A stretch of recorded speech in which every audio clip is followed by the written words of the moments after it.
రూపాయి పతనంలో ఒక విచిత్రం ఉంది. నరేంద్ర మోడీ వచ్చిన తర్వాత భారీ పతనం అనాలా. అందులో ఇప్పుడు 85 రూపాయలు దాటిపోయినటువంటి పరిస్థితి. 85 రూపాయల 48 పైసలు. ఒక్క డిసెంబర్ 2 నుంచి ఈ 27కి వచ్చినటువంటి ఈ లెక్క చూసుకుంటే, నిన్నటికి చూసుకుంటే ఈ భారీ పతనం 84 రూపాయల 72 పైసల నుంచి 85 రూపాయల 48 పైసలు. మైనస్ తప్పించి ప్లస్ లేదు.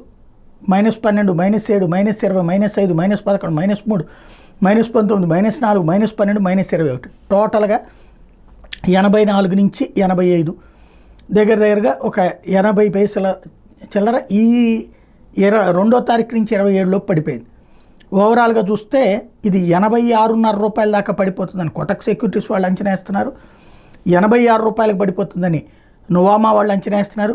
85 నుంచి 86కి పడిపోతుందని హెచ్డిఎఫ్సి వాళ్ళు అంచనా వేస్తున్నారు. 85.5 దాకా పడిపోవచ్చని ఐడిఎఫ్సి వాళ్ళు అంచనాలు వేస్తున్నారు. ఇది పక్కన పెడితే బ్యాంకులు మాత్రం ఒక మోసానికి పాల్పడుతున్నాయి. ఇందులో ఏంటి ఆ మోసం అంటే, విదేశాల నుండి మనకి డబ్బులు వచ్చినప్పుడు రెమిటెన్స్ అంటారు. డాలర్లో వాళ్ళు డబ్బులు వేస్తే దాన్ని మనకి రూపాయలు కన్వర్ట్ చేసి ఇచ్చేది.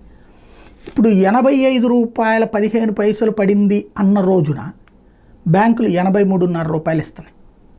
ఇప్పుడు బంగారం ఉందనుకోండి, అంతర్జాతీయ మార్కెట్లో ఏ రేటు ఉందో మనం బంగారం కొట్టుకెళ్ళినప్పుడు అదే రేటు ఉంటుంది. బట్ ఇక్కడ వచ్చేటప్పటికి డిఫరెన్స్ ఉంది. ఎందుకు ఇది? ఎవరు మోసం చేస్తున్నారు? రిజర్వ్ బ్యాంక్ మోసం చేస్తుందా? బ్యాంకులు మోసం చేస్తున్నాయా? లేదంటే ఇంకేదైనా ఛార్జెస్ ఉన్నాయా? ఇంకేదైనా ఛార్జెస్ ఉంటే చెప్పచ్చు, అక్కడ అందులోనే రాయొచ్చు ఈ ఛార్జెస్ అనేసి. బట్ ఇది ఇట్లాగా ఈ కన్వర్షన్ చేసినందుకు రెమిటెన్స్ ఛార్జీలు ఎట్లా వసూలు చేస్తుంది మళ్ళీ బ్యాంక్, ప్లస్ ఇదొకటి. ఏంటి తతంగం అనేది అర్థం కాదు.